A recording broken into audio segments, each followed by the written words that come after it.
Hello दोस्तों, आज के वीडियो के माध्यम से हम एग्जाम की दृष्टि से गुप्त काल के एक और महत्वपूर्ण टॉपिक गुप्तकालीन सामाजिक व्यवस्था के अंतर्गत वर्ण व्यवस्था, स्त्रियों की स्थिति एवं दासों की स्थिति के बारे में पढ़ेंगे तथा गुप्तकालीन धर्म को जानेंगे। तो दोस्तों वीडियो के आखिर तक बने रहें। आज का हमारा पहला टॉपिक है गुप्तकालीन समाज के अंतर्गत वर्ण व्यवस्था। गुप्तकालीन समाज परंपरागत 4 वर्णों में विभक्त था। 4 वर्णों का आधार गुण और कर्म ना होकर जन्म था। इंपॉर्टेंट है। समाज में ब्राह्मणों का स्थान सर्वोच्च था। क्षत्रिय वर्ग का मुख्य कार्य रक्षा तथा सैन्य सेवा थी। वैश्य वर्ग का मुख्य कार्य कृषि एवं व्यवसाय था। वाणिज्य एवं व्यवसाय के पतन के कारण उनकी सामाजिक स्थिति में गिरावट आई। चौथा वर्ण शूद्र था। फाहियान के वर्णन से ज्ञात होता है कि गुप्त काल में अस्पृश्य वर्ग था, जिसे अत्यंज तथा चंडाल कहा गया है। इंपॉर्टेंट है। हेनसांग ने शूद्रों को खेतीहर अर्थात कृषक वर्ग के रूप में उल्लेखित किया है। इस काल में शूद्रों की आर्थिक दशा में सुधार हुआ। अब शूद्र सैन्य वृत्ति भी अपनाने लगे थे। इसके अतिरिक्त शूद्रों को इस काल में रामायण तथा महाभारत पढ़ने का अधिकार भी मिल गया था। याद रखेंगे, चंडाल को चारों वर्णों में सबसे निम्न स्थान प्राप्त था। मछली मारने, शिकार करने और मांस बेचने का कार्य चंडाल लोग ही करते थे।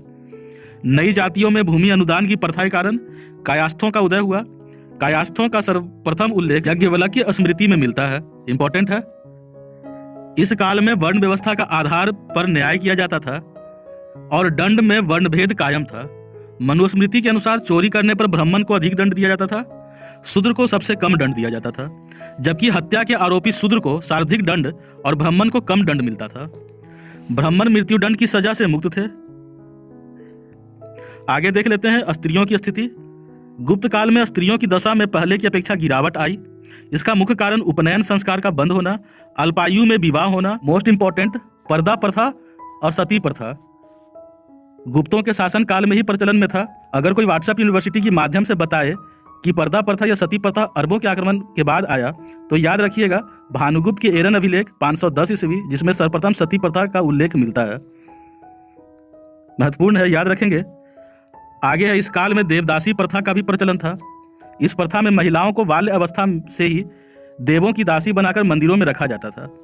कालिदास के ग्रंथ मेघदूत में उज्जैन के महाकाल मंदिर में देवदासी रखे जाने का उल्लेख मिलता है। इंपॉर्टेंट है। संवृत वर्ग की स्त्रियों में शिक्षा का प्रचलन था। अमरकोश में शिक्षिकाओं के लिए उपाध्याया, उपाध्यायी और आचार्य शब्द आए हैं। इंपॉर्टेंट है। कामसूत्र एवं मुद्रा राक्षस में गणिकाओं तथा वेश्याओं का वर्णन मिलता है। नारद एवं पराशर स्मृति में विधवा विवाह का समर्थन मिलता है। इंपॉर्टेंट है। आगे देख लेते हैं दासों की स्थिति। गुप्त काल में दास प्रथा प्रचलित थी। मनु 7 प्रकार के तथा नारद 15 प्रकार के दासों का उल्लेख करते हैं। इंपॉर्टेंट है। दास मुक्ति के अनुष्ठान का विधान भी सर्वप्रथम नारद ने ही दिया था, जो कि इस काल में दास प्रथा के कमजोर होने का संकेत करता है। भूमि दान के कारण भूमि का विखंडन हुआ, जिससे दासों की उपयोगिता कम हुई। इस कारण दास प्रथा कमजोर होने लगी। इंपॉर्टेंट है। आगे देख लेते हैं धार्मिक स्थिति। गुप्त सम्राट वैष्णव धर्म के अनुयायी थे तथा उन्होंने इसे राजधर्म बनाया था। उन्होंने परम भागवत की उपाधि धारण की थी तथा गरुड़ को अपना राजकीय चिन्ह बनाया था। इंपॉर्टेंट है। गुप्त काल में वैष्णव धर्म संबंधी सबसे महत्वपूर्ण अवशेष देवगढ़ का 10 अवतार मंदिर, जो कि पंचायतान रचना शैली का मंदिर है। इंपॉर्टेंट है, याद रखेंगे। इस मंदिर में शेषनाग की सैया पर विश्राम करते हुए नारायण विष्णु को दिखाया गया है। एग्जाम में क्वेश्चन यहां से आता है। इस काल में विष्णु के अतिरिक्त शिव, गंगा, यमुना, दुर्गा, सूर्य, नाग तथा यक्ष आदि देवताओं की भी उपासना होती थी। इस समय हिंदू धर्म के 3 महत्वपूर्ण पक्ष विकसित हुए। पहला है, मूर्ति उपासना का केंद्र बन गई। वैदिक काल में जो बड़े बड़े यज्ञ होते थे, उन यज्ञों का स्थान अब उपासना ने ले लिया। मोस्ट इंपॉर्टेंट, वैष्णव धर्म तथा शैव धर्म का समन्वय हिंदू धर्म में हो गया। आगे है, हिंदू देवी देवताओं के अतिरिक्त जैन व बौद्ध अनुयायी भी देश में बड़ी संख्या में विद्यमान थे, अतः बौद्ध एवं जैन धर्मों का प्रचार प्रसार भी हुआ। इस काल में बौद्ध धर्म के अंतर्गत महायान शाखा के अंतर्गत बोधिसत्वों की प्रतिमाएं बनाई जाने लगी। इंपॉर्टेंट है, याद रखेंगे।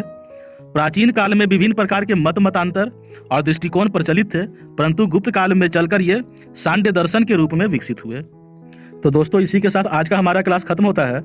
अगले वीडियो के माध्यम से हम एग्जाम की दृष्टि से अति महत्वपूर्ण गुप्त काल से संबंधित अंतिम टॉपिक गुप्तकालीन कला एवं साहित्य को पढ़ेंगे। दोस्तों, हमारे अगले वीडियो के नोटिफिकेशन के लिए चैनल को सब्सक्राइब करें। अगर हमारा वीडियो सीरीज आपको पसंद आ रहा है तो वीडियो को लाइक करें एवं कमेंट करें। पढ़ते रहें, रोज नया सीखते रहें। धन्यवाद।